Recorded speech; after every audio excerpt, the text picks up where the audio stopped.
بسم اللہ الرحمن الرحیم۔ سامعین، قرآن کریم کے اندر جو اللہ رب العزت نے انبیاء علیہ والسلام کے قصے ذکر فرمائے ہیں، یہ خالی سننے سنانے کے لیے نہیں ہیں بلکہ عمل کے لیے ہیں۔ اور جو کچھ دعائیں انبیاء علیہ والسلام نے فرمائی ہیں، اللہ پاک سے کی ہیں قرآن پاک کے اندر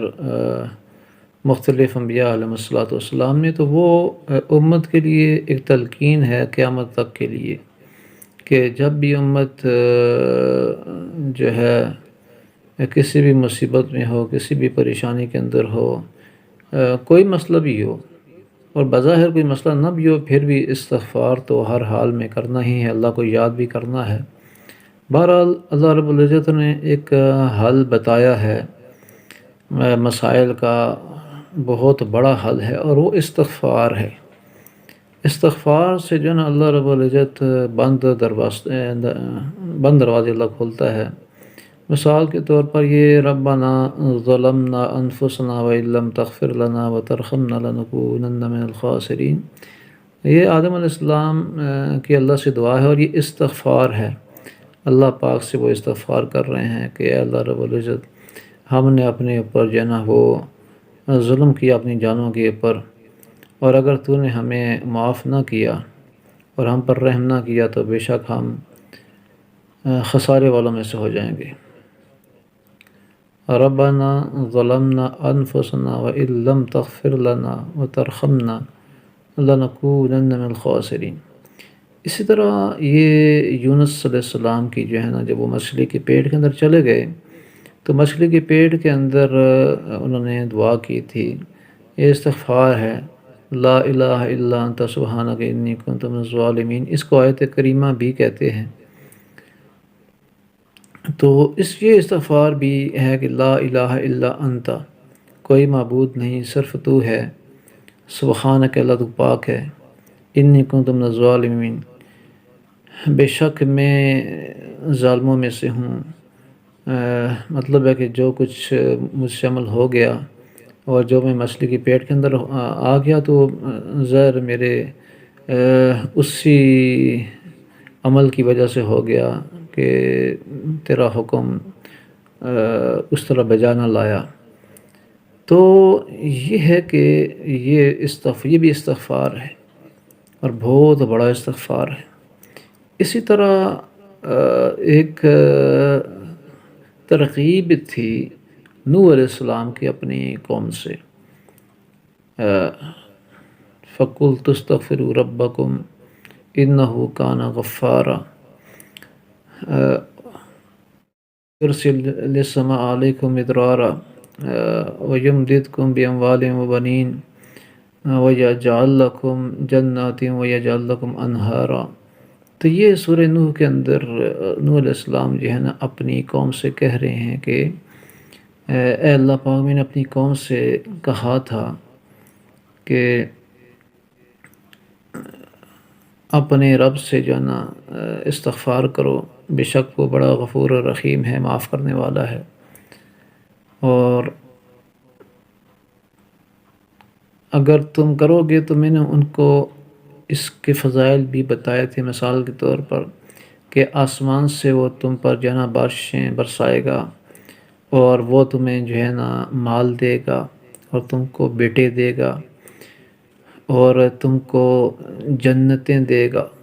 اور تم کو جو ہے نا یعنی باغ دے گا، اور تم کو نہریں دے گا۔ تو یہ 5 فائدے نوح علیہ السلام نے اپنی قوم کو بتائے تھے، بارش کا، مال کا، بیٹوں کا، اور باغوں کا، اور نہروں کا، کہ تم استغفار کرو گے اے میری قوم تو اللہ پاک تمہیں یہ چیزیں دے گا۔ تو یہ جو ہے استغفار کے اوپر یہ سمجھ لیں کہ جو بندہ کثرت سے استغفار کرے گا تو اس کو بھی پھر اللہ پاک یہ چیزیں عطا فرمائیں گے، جو وعدہ اللہ انبیاء کے ذریعے سے قوموں سے کرتے تھے، قیامت تک کے لیے یہ وعدے ہیں انسانوں کے ساتھ۔ تو ہم بھی اگر استغفار کریں گے تو اللہ ہمارے لیے بھی جو ہے نا آسمان سے مفید فائدہ مند بارشیں، یہ سیلاب والی بارشیں نہیں، یہ تو عذاب ہے، آزمائش عذاب ہے، لیکن یہ ہے کہ جو بارشیں نفع بخش ہیں، جو زمین کو زندہ کر دیتی ہیں اور اس سے پھل اور اس سے اجناس پیدا ہوتے ہیں، زمین سبزہ اگاتی ہے، زرخیز ہو جاتی ہے، اور انسانوں کا فائدہ ہی فائدہ ہے اس کے اندر، انسانوں کے پانی کے بنا بہت سے مسائل حل ہو جاتے ہیں، تو وہ بارشیں اللہ برساتا ہے استغفار کے اوپر۔ اور پھر اللہ پاک کیا کرتا ہے کہ پھر اللہ پاک جو ہے نا استغفار کے اوپر اللہ پاک مال دیتا ہے، برکت والا مال، اور پھر اللہ رب العزت جو ہے نا وہ بیٹے دیتا ہے، اور پھر اللہ رب العزت جو ہے نا باغات دیتا ہے، باغ دیتا ہے، پھر اللہ نہریں دیتا ہے۔ یہ بعض انفرادی اس پر ہیں، بعض اجتماعی، مثال کے طور پر باغات پر ہیں تو یہ اجتماعی اس میں آ جاتا ہے۔ نہریں ہیں، اللہ پاک پورے ملک کے اندر، پورے علاقے جہاں استغفار ہوگا وہاں اللہ کی طرف سے جو ہے نا یہ اللہ کی طرف سے برکتیں آئیں گی۔ تو کچھ انفرادی چیزیں ہیں، کچھ اجتماعی چیزیں ہیں۔ اب بارش ہے وہ بھی اجتماعی چیز ہے، اس لیے جب بارش نہ ہو رہی تو نماز استسقاء پڑھتے ہیں۔ استسقاء کون پڑھتا ہے؟ سارے علاقے کے لوگ پڑھتے ہیں، اور پہلے انبیاء علیہ السلام بھی اپنی قوم کو، اپنی امت وغیرہ کو لے کر جاتے رہے ہیں میدانوں کے اندر اور پڑھتے رہے ہیں۔ تو یہ اجتماعی عمل ہے، باغات اجتماعی ہے، نہریں اجتماعی ہیں، بیٹے انفرادی ہیں، مال انفرادی ہیں،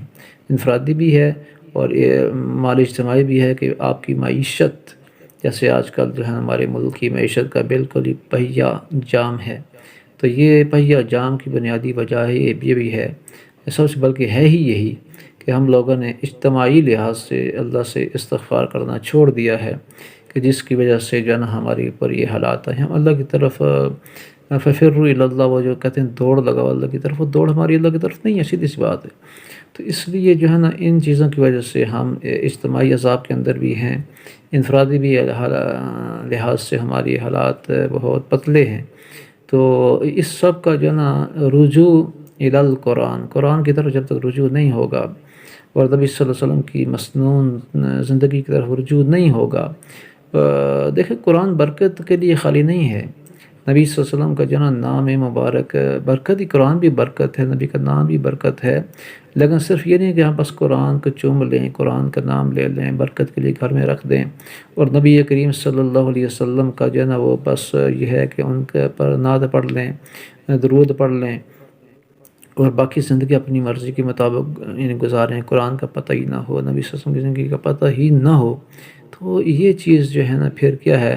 پھر جب ایسے ہوگا تو پھر ایسے ہوگا کہ جو کچھ ہمارے ساتھ اللہ معاف کرے ہو رہا ہے، کہ جب قرآن کو پس پشت ڈال دیں گے، نبی صلی اللہ علیہ وسلم کی زندگی کو جو ہے نا ہم اپنی زندگی سے نکال دیں گے، تو پھر جو مرضی کرتے رہیں،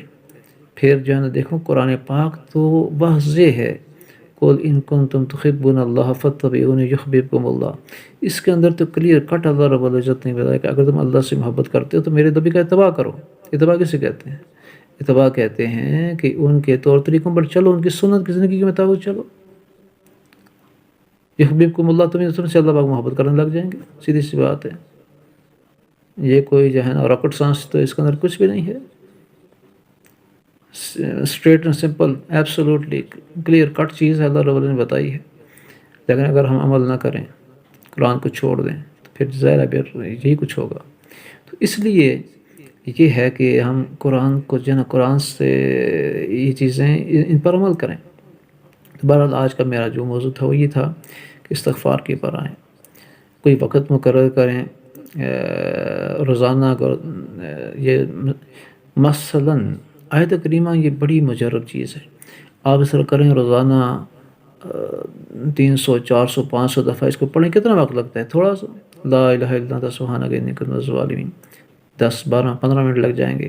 ایک وقت مقرر کریں، اس میں آپ 300 400 500 دفعہ 500 دفعہ کر لیں، اکثر یہ کثرت میں آ جائے گا۔ تو آپ روزانہ بیٹھ کر یکسوئی سے اپنے گناہوں کو سامنے رکھتے ہوئے، استحضار کرتے ہوئے اللہ رب العزت کی ذات کا، اللہ کو یعنی کہ کہتے ہیں کہ ذکر اللہ کو استاد سمجھ کے کرو، جیسے استاد کو شاگرد دیکھتے ہیں نا بڑی یکسوئی سے سبق سناتا ہے، تو ایسے ہی جو نا جب ذکر کریں تو یہ سمجھیں، استحضار کریں کہ میں اللہ کے سامنے بیٹھا ہوا ہوں، اللہ کے سامنے بیٹھا ہوا ہوں، اور اللہ کے سامنے بس میں جو ہے نا یعنی کہ اپنی باتیں کر رہا ہوں، استغفار کر رہا ہوں، ذکر جو کچھ بھی ہے۔ تو یہ ایک وقت مخصوص کر کے انشاءاللہ زندگی بدلے گی، اور اس کا وعدہ قرآن کریم کی میں نے آپ کو یہ ساری کے ساری بہت ساری تفصیلات بتا دی ہیں۔ تو دیکھو قرآن پر تو یقین، اس کے بغیر ہمارے پاس کوئی چارہ نہیں ہے۔ نبی صلی اللہ علیہ وسلم کی جو ہے نا یہ مسنون جو اعمال، اس کے بغیر ہمارے پاس کوئی چارہ نہیں ہے، تو یقین کے ساتھ ہی اعمال کو کرنا،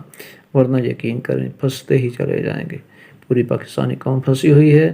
تو انفرادی لحاظ سے بھی ہم پھر مزید پھنسیں گے، اور اجتماعی لحاظ سے بھی۔ اور یہ جو حالات آتے ہیں یہ بھی اللہ کا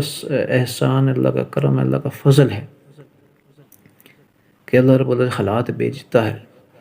حالات اللہ بیچتا ہے اپنی طرف متوجہ کرنے کے لیے۔ اگر اللہ ڈھیل دے دے، چھوڑ دے نافرمانی اور ساتھ ساتھ جو ہے نا فراوانی، تو پھر جو ہے نا نافرمانی سب کچھ چلتا رہے اور فراوانی بھی چلتی رہے، تو پھر آخرت کے اندر وہ پکڑ آئے گی کہ وہاں سے چھٹکارا بھی مشکل ہے۔ دنیا کی مصیبتیں پر اگر کوئی آ جاتی ہے، عذاب آ جاتا ہے، کوئی آزمائش آ جاتی ہے، تو وہ اس کی جو ہے نا انسان کے اعمال کی، برے اعمال کا کفارہ ہو جاتا ہے۔ لیکن خدا نخواستہ اگر یہ جو ہے یہ چیزیں جمع ہوتی رہیں، جس طرح بینک بیلنس جمع ہوتے تو اس طرح جو ہے نا یہ بھی بینک بیلنس کی طرح ہمارے جو ہے نا نامہ اعمال کے اندر یہ گناہ جمع ہو جائیں، اور دنیا کے اندر ہم نہ استغفار کریں، نہ اللہ سے معاف کروائیں، نہ کوئی ایسے حالات آئیں، اور بس جو ہے نا بے غم ہو کے زندگی گزر جائے، تو پھر آخرت میں پکڑ ہے شدید، ان بطش ربک لشدید۔ وہ پکڑ پھر جو ہے نا ایسی زبردست قسم کی پکڑ ہے، اس کے اندر وہاں کوئی چھٹکارا نہیں ہے، کوئی نہیں چھڑائے گا وہاں پر۔ تو اس لیے یہ دنیا کی زندگی ہے، اس کے اندر قرآن کو پکڑیں، مضبوط پکڑیں، پکڑنے کا مطلب ہے عمل کریں۔ جو کچھ اللہ نے، دیکھو اللہ نے کتنا احسان فرمایا، اللہ نے خود بتایا ہے کہ یہ کرو، اللہ نے انبیاء کی قصے سنا کے بتایا ہے کہ یہ کرو، پھر بھی ہم نہ کریں، تو ہم سے بڑا پھر کم نصیب، بد نصیب پھر کون ہوگا؟ تو اللہ پاک بھائی ہمیں ان چیزوں پر عمل کرنے کی توفیق عطا فرمائے۔ السلام علیکم۔